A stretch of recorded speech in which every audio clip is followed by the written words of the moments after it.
Hey guys, Lone Wolf is a few seconds late, but that's okay. You see that Fantasy did advance 2-0 over Sparta here, and that means he will move on to play against MVP Finale in the next round. Now here is round number 3, SKMC versus Woongjin Stars Bravo, another Castle player able to qualify this particular season. And I gotta say, I never thought I'd see a rounder face bigger than MC's on the same screen as it, but we saw it. I'm looking at it right now. You know, when you look at MC's photo over there on the left, you see he has been through a lot, and that is so true. Look at his record with over, I mean, look at that. That is 103 games played. You fell from the up and downs to Code A. He's ranked 5th based on his GSL points. And man, oh man, is MC a tough player to beat. This is not going to be an easy run for Bravo in his first performance in the GSL. Will he follow suit with our previous custom player Fantasy with his first performance? Will he be able to knock out MC? MC is no Sparta. He is definitely not a pushover. He is a GSL champion and finalist. This guy is such a strong player. He's done so well overseas. Look at how much money he's made. Look it up on the internet. Don't do it right now because you're watching the GSL, but look it up later and you'll freak out a little bit. Cloud Kingdom is going to be map number 1 for match set 3. Can MC, the GSL fan favorite, take out Bravo here, or will we have an upset? This is the GSL Code A cast by Lone Wolf. See you in the game. All over the radio and back up in the raves again. We got the crowd on the wave like it's a stadium. Call me the weatherman, it's about to be a great weekend. Come on the cloud, let's make it rain again. Down to the bottom left, our Protoss player. This guy is a champion. Taking out 2 GSL players in the finals, losing his 3rd. His ID is SKMC. On SK Gaming, partnered with LGIM, and definitely one of the scariest opponents you could ever face. His timing attacks are deadly, but so is his late game, if it comes to that. He's up against the Casper player, the Terran to the top right, in the blue. He is Woongjin Stars Bravo.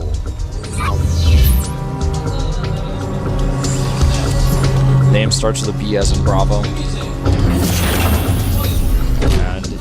See what he's got planned. Looks like he wants to go CC first. No barracks started, no SCB to make a barracks either. So we are going to see the CC first get planted very, very soon. MC takes gas. He may react to the CC first of his opponent by not mining it and then going for a Nexus first. We saw this earlier today.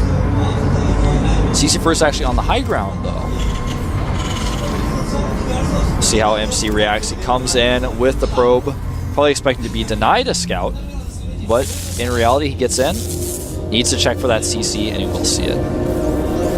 Very important here. How does he react? Starts a core back at home, and continues to mine gas, in fact. Does not pull out, so he's just going to accept a later Nexus. With the command center on the high ground, that's something that's a lot easier to accept. Because if the command center's on the low ground and you let it go and you get your Nexus up late, you're going to be really, really behind economically. He's going to have double mules and he's going to be able to get better saturation and start his mining at the natural so much faster. But if it's on the high ground, you know that it's going to be a while before it's down there. You can even pressure it and make sure of that with your first Stalker that you get out, which MC is going to chrono boost right now, probably with his Warp Gate research as well. His Nexus is going to be dropped very shortly as well here. And in fact, what is he going to chrono boost? He hasn't chronoed either. I wonder what his plan is. He's going to target down this SCV. A lot of chrono energy here. This is actually really curious to me. This could be an indicator of something to come in the very few next seconds. Chrono Boost Probe shows that to the SCV.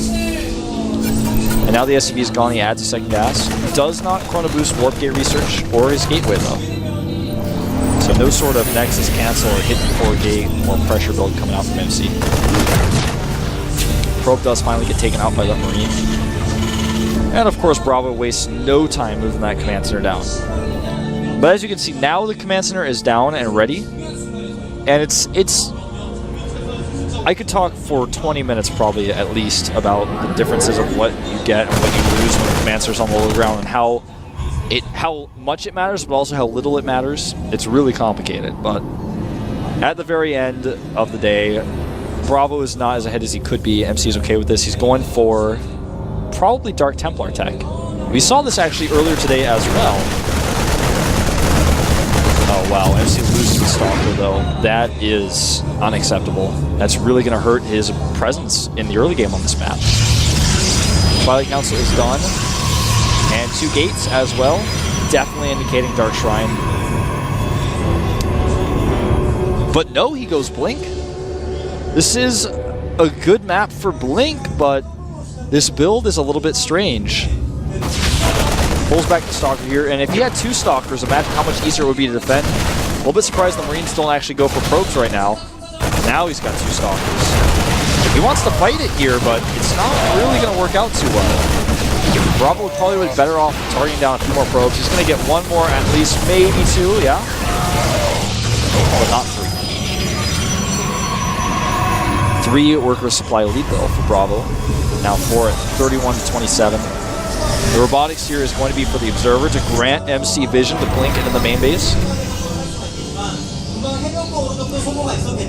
This build it's really strong because it can catch players off guard. But, you know what's really weird here is that Bravo is going for Banshees as well, but he's going Cloak too.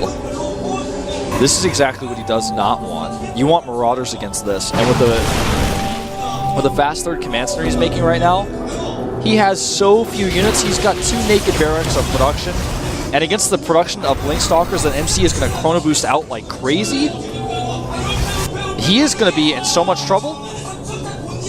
The Korean casters are going crazy about something. I'm not quite sure what it is. Where is MC's Observer? There it is. It just got out. If he can actually hide this. Oh, he shows too many Stalkers, I feel. I don't know how many Stalkers we're actually seeing. Is he just going to attack? He can, if he wants to. I think it would behoove him actually to go for the main, though. The bunker in the main is going to be ready. He needs to kill that Observer as soon as possible so he can utilize his Cloak. MC needs to be doing something right now. Poking at the front would be a great choice because he already showed his Stalkers. He's just waiting right now. As long as he doesn't lose any Stalkers, poking at the front would be okay right now. He needs to make sure he does not lose that Observer, and MC walks away. 3 additional Stalkers warping in now. Warps them at home to defend the Banshee. Blinks into the main now. Goes for SCVs. Targets down the siege tank, but eats a lot of Marine fire. Really nice micro so far by MC just to make sure to continue that. Gas is being targeted. The tank is being repaired. That's a lot of spent resources there. And he warps in an additional Stalker. This one is actually warped in at home as well. He's warping in a bunch of Stalkers at home to deal with the Banshees. The command center is under a lot of fire. He just doesn't have the production, and without Stim, you can't really fight this army that MC has made. He's going to take out some more Marines here. He may even get a Banshee. Over-targeting, though, is MC. Now he blinks onto a bunker, and then he goes into it and loses several Stalkers. That decision-making, that micro was a little bit questionable. The Banshee play is defended back at home, and the Observer still stands. MC can continue the attack. He's making 3 more gateways. He's very all-in right now. He starts Charge. He wants to actually follow this up with a ground attack at the bunkers. He's going to take one of the bunkers out right now. He actually blinks onto a Banshee. Again, this decision-making is a bit questionable. But at the end of the day, he kills the Banshee. And Banshees are always going to be a threat when Cloak is out. There are 3 tanks sieged up, and that's where the Charge Zealots come in. He walks away. He doesn't... He makes 2 forges and starts pro production again. Okay. He can actually fall back here. I felt like there were a lot of choices that MC made micro-wise that made this push a little bit less effective, but at the same time, damage was done. And he denied all of the Cloak Banshee attacks. He took basically no damage from those, besides the self-inflicted blink onto the bunker, which was kind of strange. Raven takes out the Observer. That leaves 2 Observers left on the map. Remember, with Cloak Banshees on the map, Observers are so important. There's only 1 Banshee out right now, but if he decides to make them later, it could be detrimental. This SCV was at the wrong place at the wrong time. Oh, wow. I guess I was wrong. He was at the right place at the right time. The Stalkers, on the other hand, were not. He wants to continue the attack, but there's not much he can do here. I mean, he's trying to find an opening. 2 cannons going down right now to help against potential further Banshee harassment. 1 in each mineral line. MC's just having this place on the map with his Stalkers, where he's trying to catch Marines, trying to catch any potential SCVs that are going around the scout. Picking off a Marine like this. Can get that factory to the north, actually, if he wants it. Oh, if he gets this Raven, that would be pretty sick, but don't think he can get it. Whoa! MC losing so many Stalkers in this game. Resources lost way better for Bravo right now.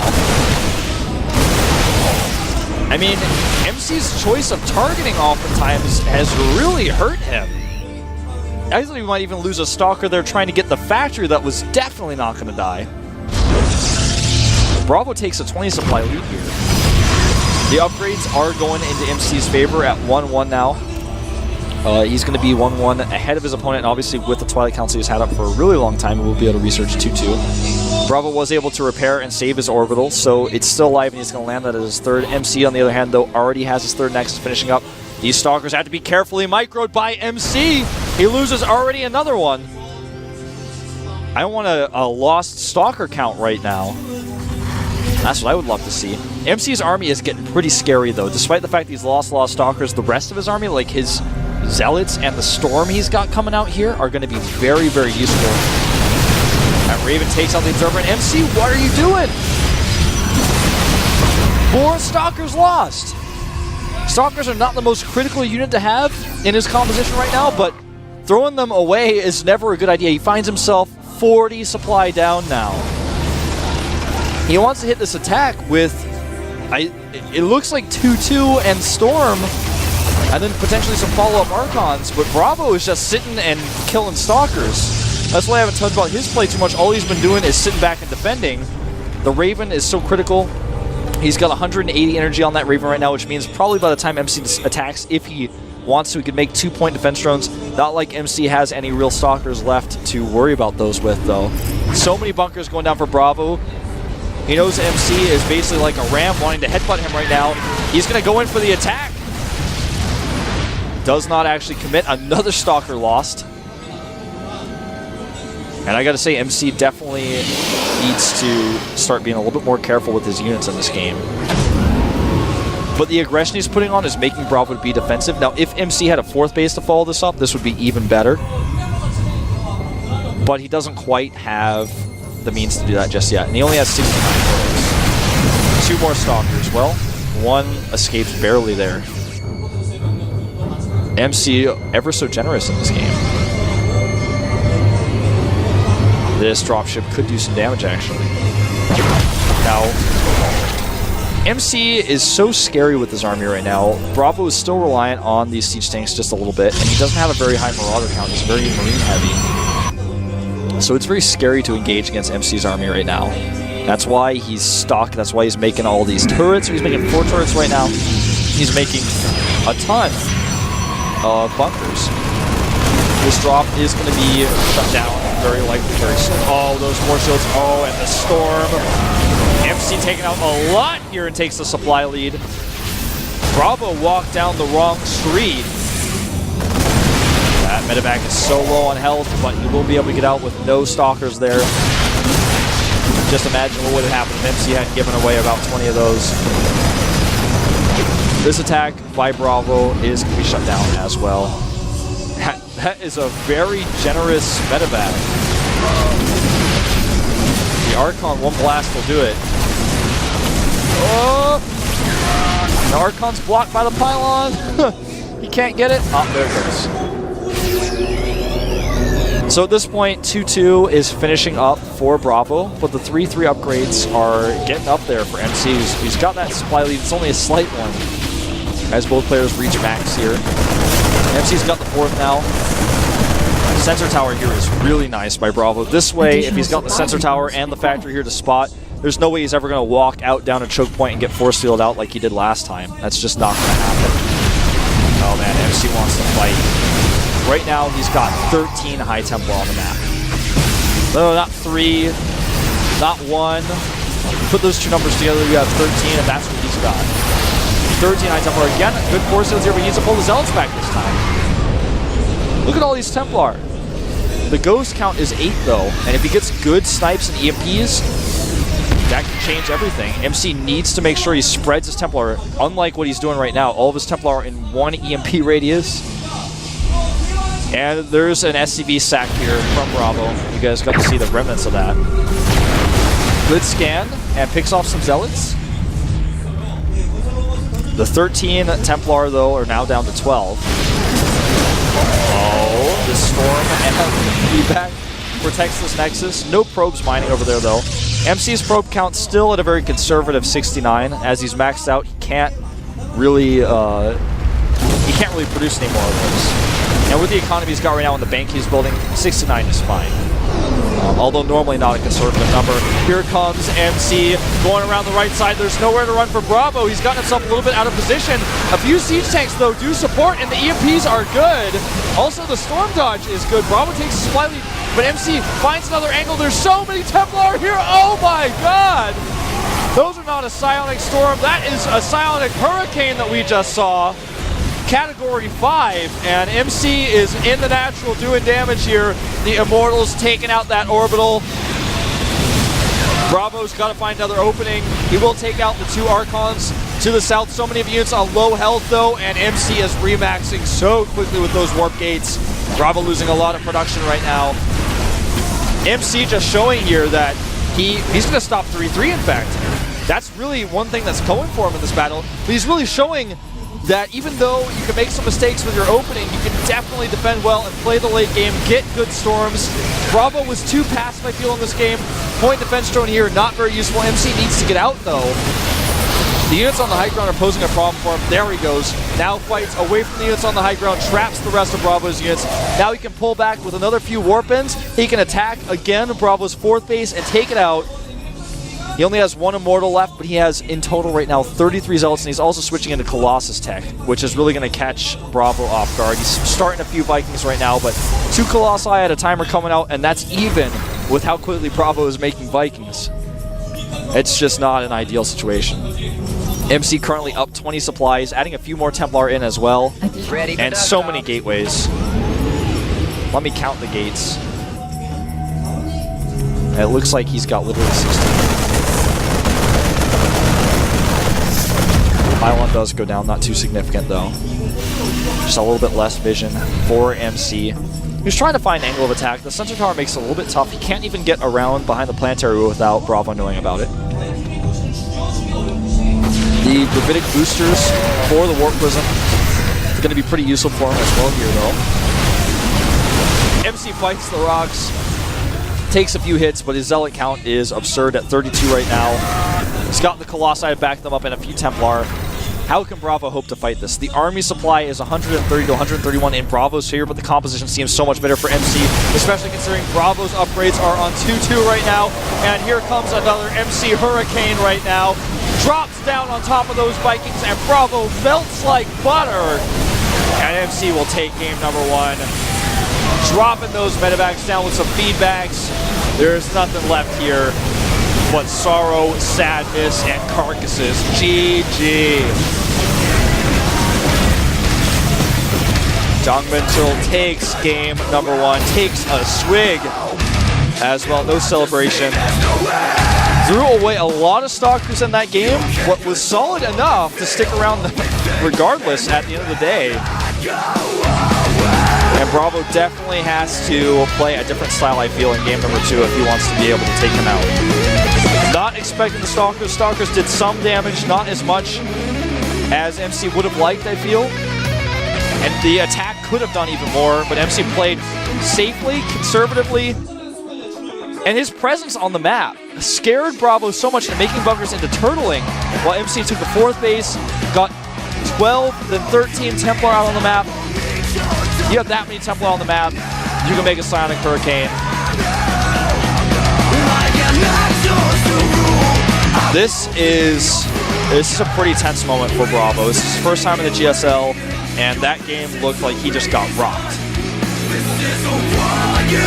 He sat back and took it.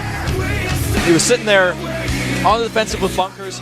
He waited for MC to make a tool of destruction and destroy him with it. His coach is talking to him right now, giving him the best advice he can, which is probably don't play so passive.